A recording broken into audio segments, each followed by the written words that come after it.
जब आँखों में अरमान लिए, मंजिल को अपना मान लिया, फिर मुश्किल क्या आसान क्या, जो ठान लिया सो ठान लिया।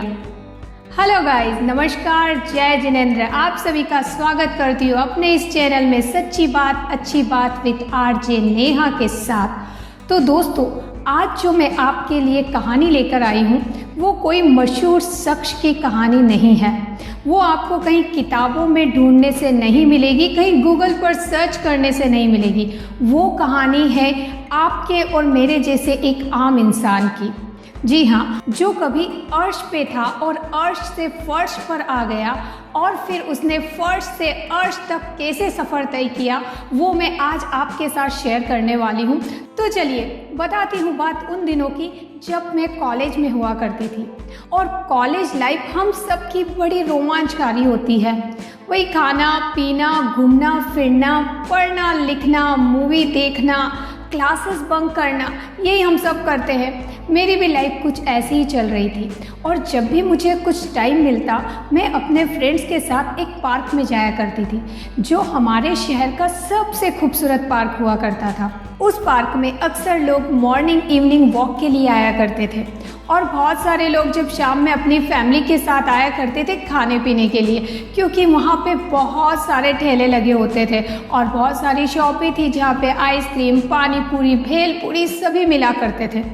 तो हम भी जब भी हमारे पास टाइम होता, हम सब फ्रेंड सर्कल उस पार्क में जाया करते थे। एक दिन ऐसा ही हुआ, जैसे ही हमारी क्लास ओवर हुई, हम सभी उस पार्क में पहुँचे। घूमने फिरने के बाद जैसे ही कुछ खाने को मन हुआ, हम सब हाथ ठेले की ओर बढ़े। वहाँ हमने देखे बहुत सारे ठेले लगे हुए थे, बट एक ठेला कुछ नया दिखा। और जब हम ठेले के पास पहुँचे तो हमने देखा वहाँ एक ठेला नया लगा हुआ था जिस पे बहुत सारा रश भी था।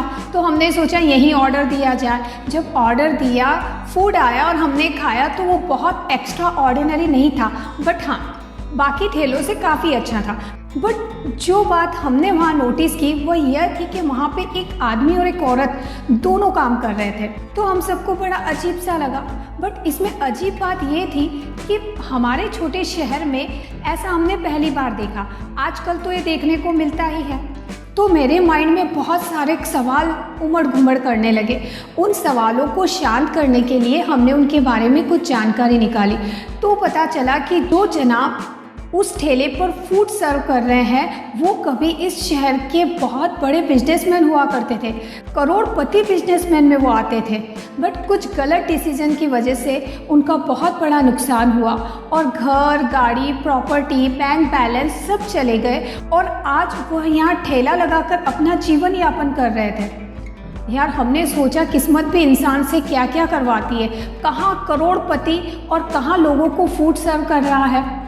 तो ऐसे ही हम अक्सर जब भी उस पार्क में जाया करते थे, उन हस्बैंड वाइफ को ऐसे ही काम करते हुए देखते थे। उनके चेहरे पर कहीं शिकंज, कहीं शर्म, कहीं हेजिटेशन, ऐसा कुछ नहीं दिखता था। वो बड़े ही मुस्कुराते हुए लोगों से बात करते, लोगों को फूड सर्व करते थे। ऐसे ही जब हमारा कॉलेज फिनिश हो गया, हम सबकी जॉब अलग अलग जगह लग गई। मेरी भी जॉब किसी और शहर में लग गई, तो मेरा उस पार्क में जाना बहुत कम हो गया। लेकिन एक बार जब मैं छुट्टियों में घर आई तो अपनी एक पुरानी दोस्त के साथ घूमने के लिए निकली। तब मैंने उसी औरत को ठेले पर काम करते हुए देखा। तो मैंने फिर अपनी फ्रेंड से पूछा, अरे यार, ये तो वही औरत है जो पार्क में ठेला लगाया करती थी और इसके साथ इसका हस्बैंड भी हुआ करता था, उसका क्या हुआ? तब मेरी फ्रेंड ने बताया कि अब ये लोग गरीब नहीं रहे हैं। शहर के सबसे पॉश इलाके में इनका अपना खुद का घर है और इनके हस्बैंड ने फिर से वही बिजनेस स्टार्ट कर दिया है जो वो अब देखते हैं। और उनकी वाइफ ये ठेला लगाती है। ये ठेला वो यहाँ इसलिए लगाती है बिकॉज यहाँ बहुत सारे स्टूडेंट आते हैं और वो ब्रेक में खाने के हिसाब से ही आते हैं, तो उसका बहुत सारा सेल हो जाता है यहाँ। वो यहाँ 4-5 बजे तक रहती है और इसके बाद पार्क में चली जाती है और पार्क में 10-11 बजे तक वो अपना ठेला लगाती है। तो देखा दोस्तों, एक व्यक्ति ने विषम परिस्थितियों में भी अपनी परिस्थिति को अनुकूल बना लिया। उसने भले ही ठेला लगाकर अपना जीवन यापन किया, बट एक प्रॉपर प्लानिंग के साथ किया। उसने मार्केट स्टडी किया, उसने देखा सबसे ज़्यादा सेल कहाँ होता है, किस एरिया में होता है, उसने वैसे प्लानिंग की। उसने अपने सपनों को डूबने नहीं दिया, उसने अपने सपनों में रंग भर कर रखा। उसने बड़ी ही शिद्दत से काम किया, अपने परिवार को फिर से वही सुख सुविधा देने की शिद्दत, अपने आप को फिर से उसी मुकाम तक पहुंचाने की शिद्दत। और आप और मैं ये बहुत अच्छे से जानते हैं कि ये हर किसी के बस की बात नहीं होती है। उनकी जगह कोई और होता तो अभी तक तो अपनी जीवन लीला समाप्त कर चुका होता, या फिर किसी रोग को गले लगा लेता, या फिर पागल हो जाता। लेकिन उन्होंने अपना धैर्य नहीं खोया, और उनके साथ साथ उनकी वाइफ ने भी उतनी ही समझदारी से उनके साथ खड़े होकर उनका साथ दिया। इसीलिए दोस्तों मैं कहती हूँ कि समस्याएं कितनी भी मुश्किल हो, हमें डट कर मुकाबला करना चाहिए। हमें ये नहीं सोचना चाहिए कि समस्या हमें कमज़ोर करने आई है। हमें ये सोचना चाहिए कि ये जो परिस्थिति, ये समस्या, ये परेशानी जो आई है, ये हमें और मजबूत करने आई है। क्या आप मुझे बता सकते हैं आज तक ऐसा कोई ताला बना है जिसकी चाबी ना हो? नहीं ना। तो फिर भगवान ने भी ऐसी कोई समस्या नहीं बनाई जिसका कोई समाधान नहीं हो। बस तो यही बात मैं आज आपसे कहने के लिए यहाँ आई हूँ। बस ज़रूरत है तो चाबी को ढूंढकर ताला खोलने की। तो अगर आपको मेरी ये स्टोरी अच्छी लगी हो तो मेरे चैनल को लाइक और सब्सक्राइब करना मत भूलिएगा।